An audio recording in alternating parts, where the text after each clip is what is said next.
Ya, saya ucapkan dulu Assalamualaikum warahmatullahi wabarakatuh. Alhamdulillah Alhamdulillahirabbil alamin. Wassalatu wassalamu ala asyrofil anbiya'i wal mursalin Muhammadin wa ala alihi wa ashabihi ajmain. Allahumma sholli ala Muhammad wa ala ali Muhammad kama sholaita ala Ibrahim wa ala Ibrahim wa barik ala Muhammad wa ala Muhammad fil alamina innaka hamidul majid. Amma ba'du fa ya ayyuhan nas usikum fa iyaya bitaqwallah faqad fazal muttaqun. Shadaqallahul adzim. Bapak-bapak dan ibu-ibu yang telah dimuliakan Allah, pertama-tama marilah kita muji syukur kehadirat Allah Subhanahu wa taala, yang mana Allah Subhanahu wa taala masih memberikan rahmat serta hidayah dan taufik kepada kita, sehingga pada malam ini kita masih diberi oleh Allah Subhanahu wa taala kesehatan jasmani maupun rohani, sehingga pada malam ini kita masih bisa mengikuti suatu kajian yang sekarang kita mulai kembali untuk kajian Islam, yaitu minggu yang pertama atau Jumat yang pertama kajian kita, yaitu tentang dinul Islam. Kemudian minggu yang kedua atau Jumat yang kedua yaitu mengenai masalah HBT, himpunan Tarjih, yang diasuh oleh Yai Haji Imanan. Kemudian Jumat ketiga yaitu kajian tafsir yang diasuh oleh Ustadz Fathur Rahman. Kemudian yang Jumat keempat yaitu Kristologi, yaitu perbandingan agama, yaitu yang diasuh oleh Kiai Haji Fadil Taslim. Dan yang kelima nanti umum sifatnya ya, jadi untuk perawatan jenazah sudah minggu yang kelima atau Jumat yang kelima itu. Kemudian akhlak, yaitu Pak Kiai Haji Abdul Hafiz Syukur. Nah, nanti kalau Jumat kelima nanti siapa, nanti kita tergantung pada jamaah permintaannya siapa. Atau mengenai masalah ahli waris juga nanti bisa kita undang ya untuk penceramahnya atau kajiannya. Bapak-bapak yang telah dimuliakan Allah, saya akan melanjutkan kajian kita dinul Islam, yaitu agama Islam. Memang yang saya kajikan atau saya kaji di masjid ini adalah termasuk mata kuliah agama Islam di perguruan tinggi. Jadi di perguruan tinggi ya juga saya ajarkan seperti ini. Cuma kalau di perguruan tinggi itu kan mahal. Jadi 6 bulan itu bayarnya 6,5 juta. Tapi bagi bapak-bapak dan ibu-ibu ya tanpa bayar, karena memang menuntut ilmu itu ya mahal ya kalau di perguruan tinggi. Tapi kita di masjid-masjid dan sebagainya mengadakan suatu kajian itu kan sifatnya umum dan tanpa bayar, itu malah yang tanpa bayar itu malah jarang peminatnya, yaitu jadi yang tanpa bayar itu malah jarang ada peminatnya. Nah, ini yang saya ajarkan di perguruan tinggi. Ya, sekarang pembahasan kita yaitu mengenai masalah kerukunan antar umat beragama. Jadi beberapa bulan yang lalu sudah kita bahas mengenai bab 1, bab 2 dan bab 3 sudah. Sekarang pembahasan kita hari ini yaitu kerukunan antar umat beragama. Bagaimana kerukunan antar umat beragama yang ada di negara kita ini atau di Indonesia ini. Yang pertama, bahwa agama Islam itu merupakan rahmat bagi seluruh alam. Jadi agama Islam itu merupakan rahmat bagi seluruh alam.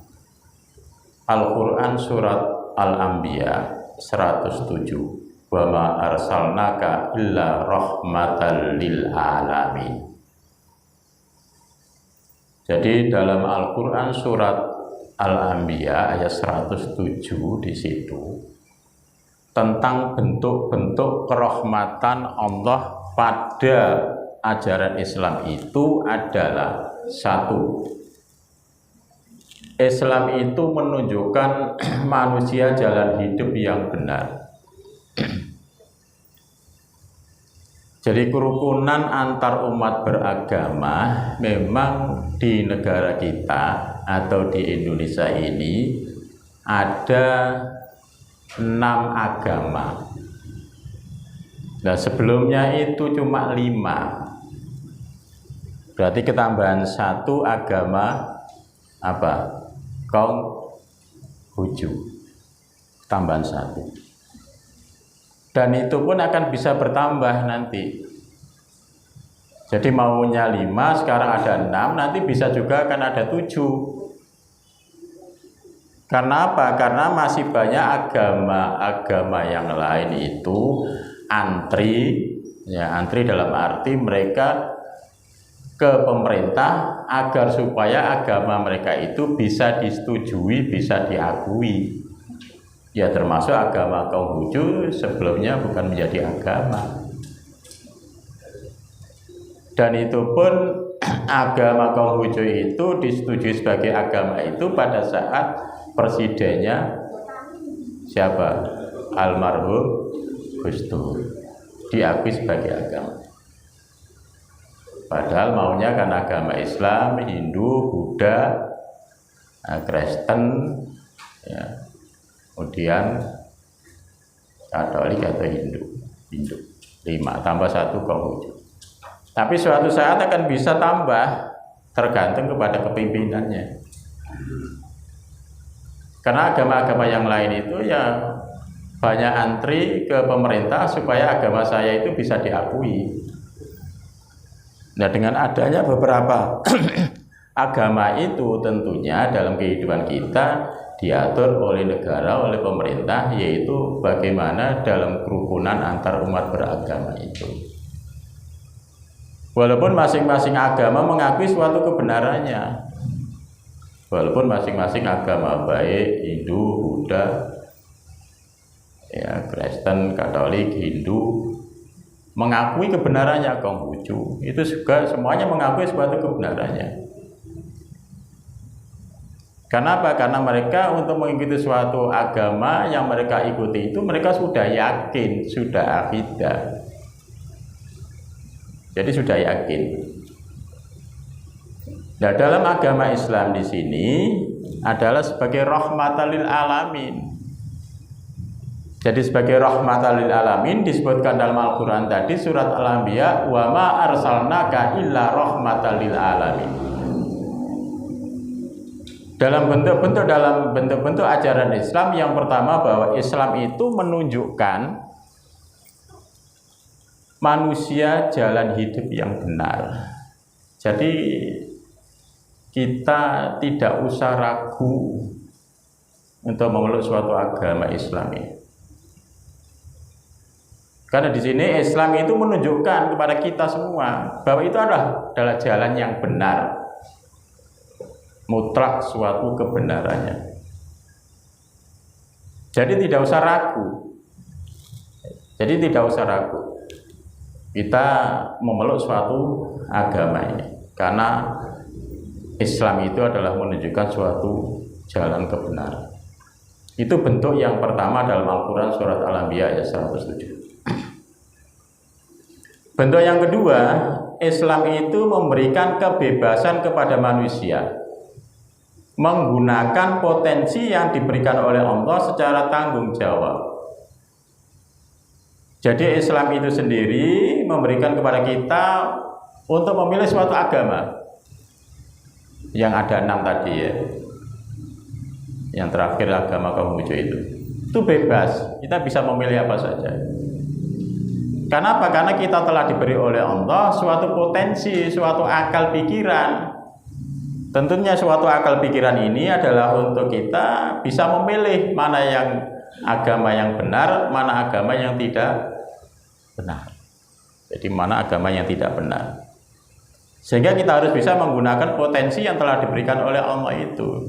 Makanya di sini bebas. Jadi Islam itu memberikan suatu kebebasan kepada kita untuk memilih suatu agama.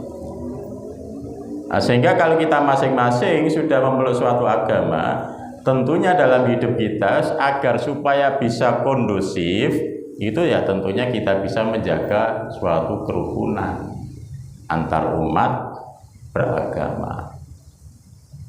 Nah, itulah bentuk-bentuk dalam Al-Quran surat Al-Anbiya ayat 107 itu. Wa ma arsalnaka illa rahmatan lil alamin. Bentuk yang ketiga, Islam itu menghormati dan menghargai semua manusia sebagai hamba Allah, baik mereka muslim maupun non-muslim. Nah, ini Islam. Jadi Islam itu menghormati, menghargai kepada semua manusia sebagai hamba Allah, baik itu agama Islam maupun agama non-Islam. Makanya yang disebut dengan kerukunan itu antar umat beragama. Kemudian bentuk dalam Islam yang keempat, yaitu Islam mengatur pemanfaatan alam secara baik dan proporsional. Dan yang kelima, Islam menghormati kondisi spesifik individu manusia dan memberikan perlakuan yang spesifik pula, dan lain-lain. Jadi dalam kehidupan kita memang walaupun ya tetangga kita di sebelah ada yang agama lain, ya, sehingga di situ harus kita menghargai, menghormati. Inilah indahnya Islam ini. Jadi indahnya Islam itu untuk bisa bagaimana kita bisa menjaga kerukunan antar umat beragama. Kemudian ukhuwah Islamiyah dan ukhuwah insaniyah. Jadi dalam ukhuwah itu adalah tentunya persaudaraan kita. Jadi persaudaraan itu ada dua ya, yaitu yang kita sebut dengan ukhuwah Islamiyah, itu persaudaraan kita sesama umat Islam, dan ukhuwah insaniyah itu persaudaraan kita sesama umat Islam dan umat yang lain. Ini ukhuwah. Nah, ukhuwah Islamiyah itu yang pertama yaitu persaudaraan yang berlaku antar sesama umat Islam. Jadi persaudaraan padha wong Islami. Persaudaraan yang diikat oleh akidah atau keimanan tanpa membedakan golongan selama akidahnya sama. Jadi ukhuwah Islamiyah itu berarti persaudaraan sesama Islam walaupun berbeda kelompok, walaupun berbeda golongan, tapi masih satu akidah yaitu la ilaha illallah, itu saudara kita seakidah. Nah, itu disebut dengan ukhuwah Islamiyah. Sebagaimana disebutkan dalam Al-Quran surat Al-Hujurat ayat 10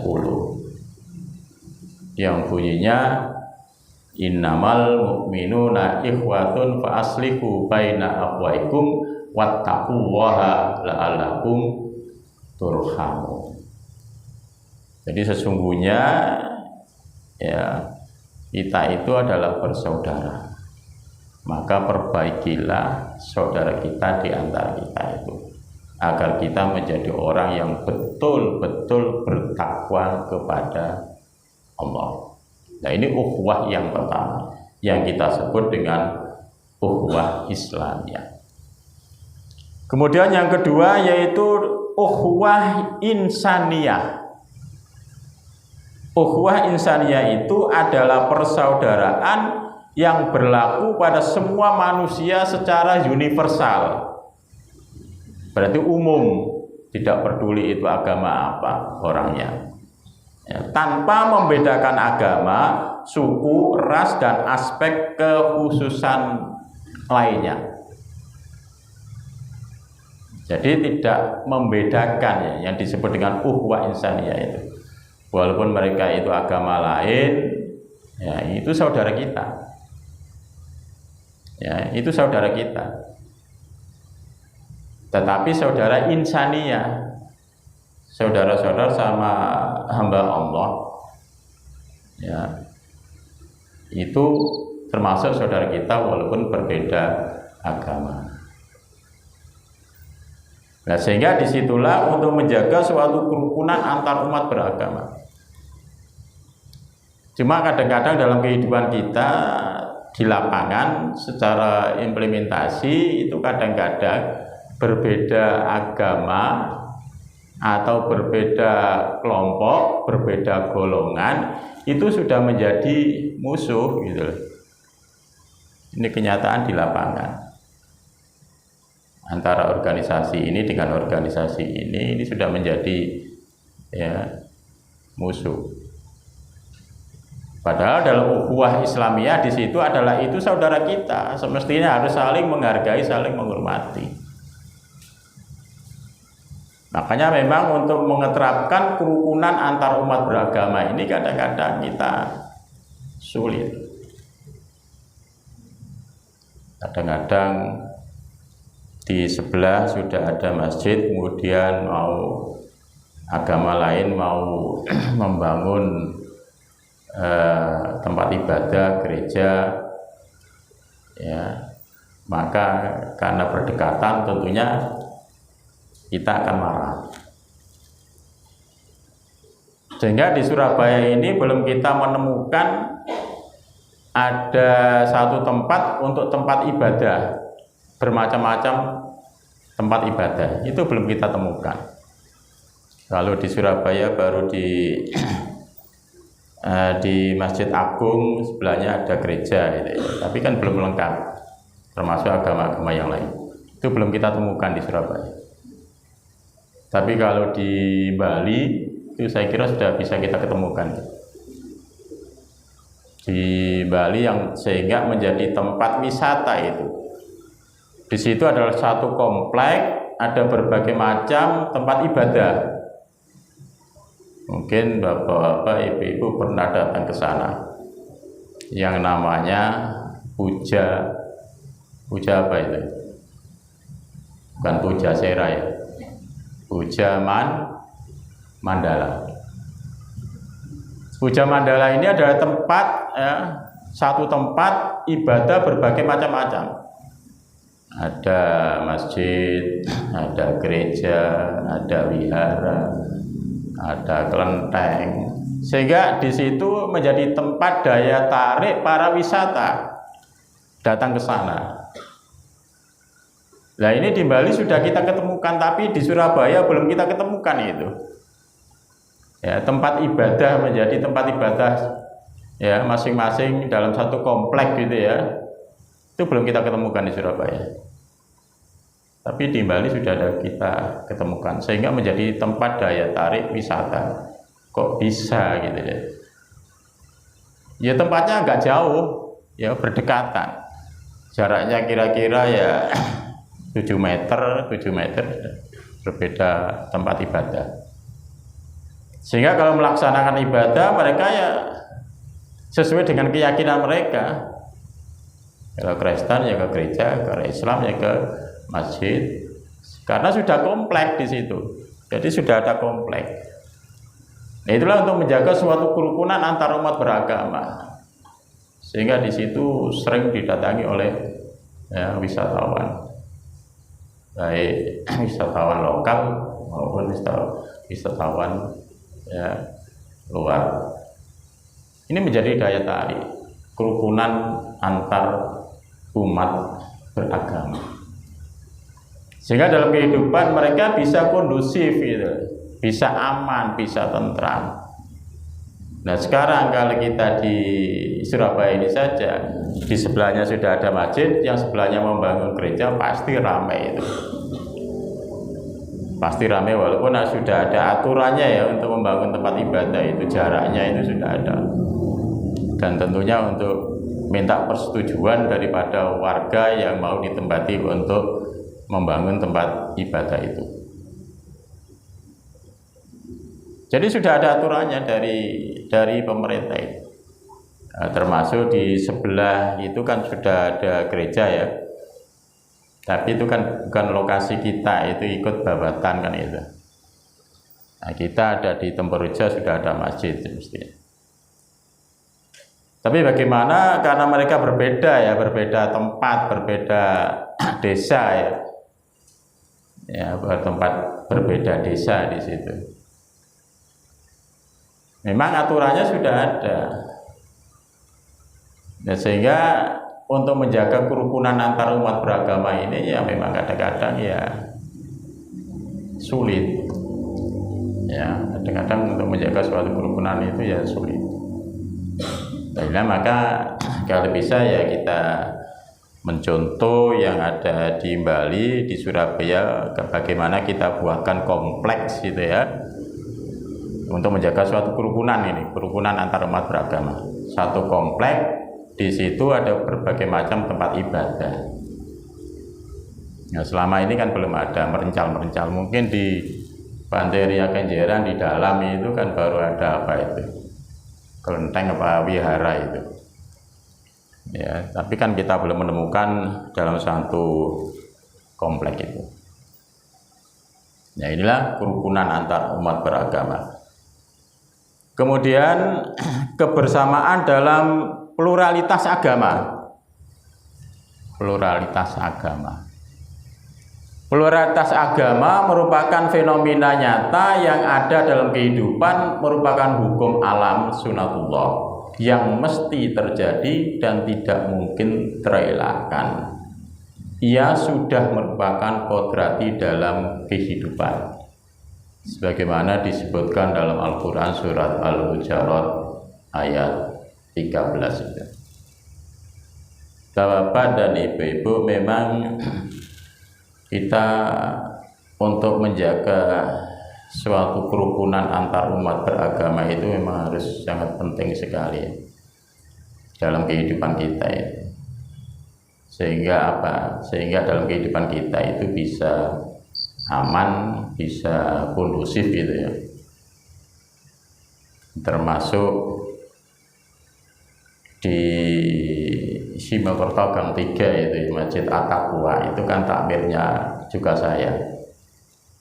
Di situ lokasinya itu masyarakatnya adalah masyarakat Cina semua. Jadi Simokerto Gang 3 di situ rata-rata masyarakatnya Cina, sehingga orang yang untuk melakukan ibadah sholat ya hanya orang kampung sedikit itu saja. Ya memang lokasinya, daerahnya memang rata-rata di situ adalah orang-orang Cina. Tapi bagaimanapun tetap kita untuk menjaga suatu kerukunan ya mereka walaupun mereka tidak datang ke masjid, tetapi kalau ada sudah waktunya untuk beribadah untuk umat Islam ya mereka menghormati dan menghargai.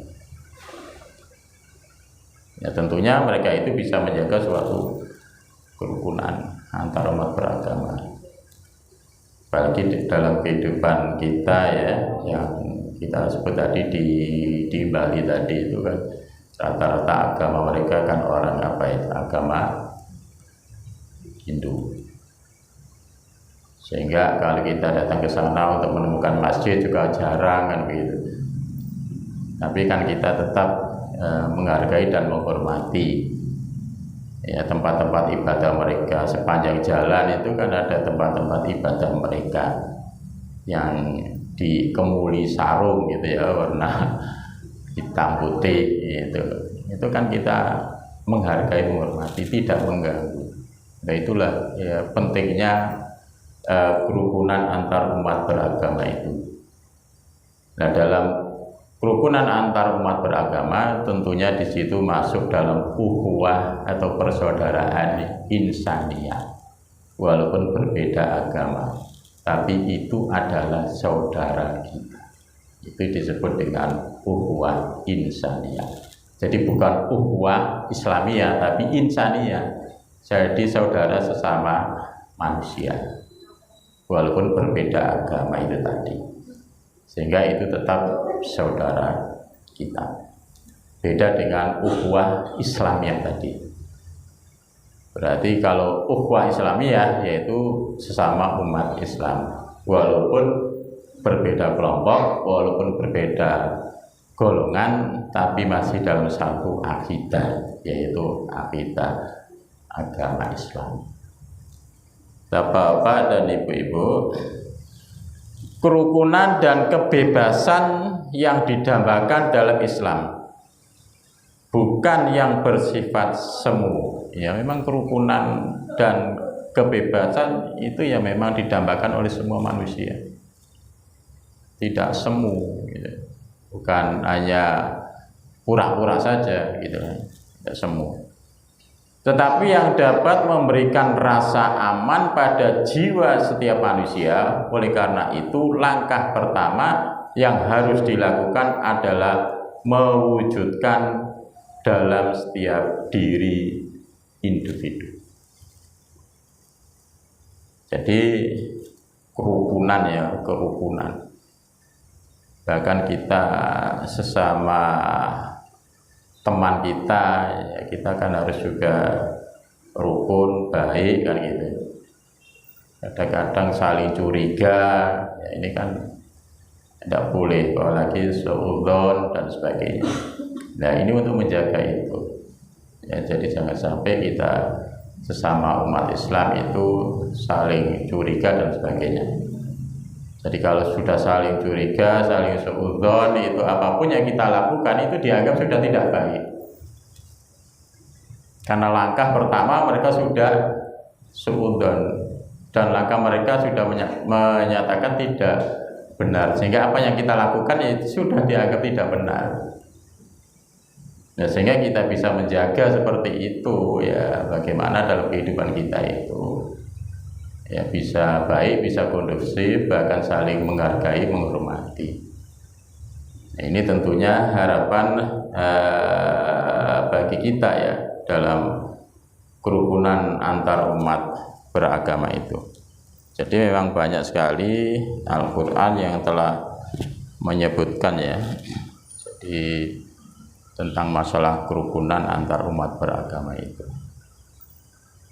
Bapak-bapak dan ibu-ibu, saya kira itu untuk mengawali kajian ini ya, karena untuk Jumat yang akan datang itu Pak Imanan untuk mengawali ini, kita mau mulai kembali ya. Jadi sudah kita libur 1 bulan setelah hari raya itu, kemudian kita tidak ada kegiatan. Maka di bulan Juni ini kita mengawali untuk kajian Islam ya. Jadi yang kami harapkan untuk para jamaah ya bisa hadir ya, kalau tidak ada kepentingan yang sangat mendesak, karena menuntut ilmu itu kan wajib gitu ya. Thalabul ilmi fardhatun ala kulli muslimin wal muslimat. Ya, jadi kita dapat ilmu walaupun sedikit ya. Makanya tadi sudah saya bandingkan, kalau kita menuntut ilmu di perguruan tinggi baik S1, S2, S3, apalagi S3 itu sangat mahal, itu hampir 250 ya, hampir 250 biayanya itu ya. Nah kita untuk yang bisa mengikuti kajian ini kan menuntut ilmu ya gratis gitu ya. Kalau di perguruan tinggi aja hanya setiap semester itu 6 bulan sekali bayarnya sekian, 6.500.000. Itu pun tatap mukanya hanya ya 1 minggu sekali, termasuk pendidikan agama itu ya 1 minggu sekali. Nah, kita termasuk 1 minggu sekali, tapi 1 bulan kan sudah ketemu 4 kali dengan berbagai macam ilmu tadi. Ada ilmu kristologi, cara membandingkan agama, ada ilmu tafsir, ada himpunan tarjih, ya, untuk perubahan-perubahan dalam di Muhammadiyah gitu. Kemudian di Nul Islam. Jadi memang banyak sekali ilmu-ilmu dalam agama Islam itu berbagai macam. Sehingga nanti kita upayakan dalam Jumat kelima, kalau Jumat kelima itu kita upayakan untuk kajian ahli waris. Ya, nanti saya tak cari yang ahlinya gitu ya. Untuk ahli waris itu memang sangat penting ya. Jadi biar gak rebutan warisan ya. Ya itu. Oke, saya kira itu untuk mengawali kajian dari ini ya. Terima kasih ya. Kami ucapkan kehadirannya. Assalamualaikum warahmatullahi wabarakatuh.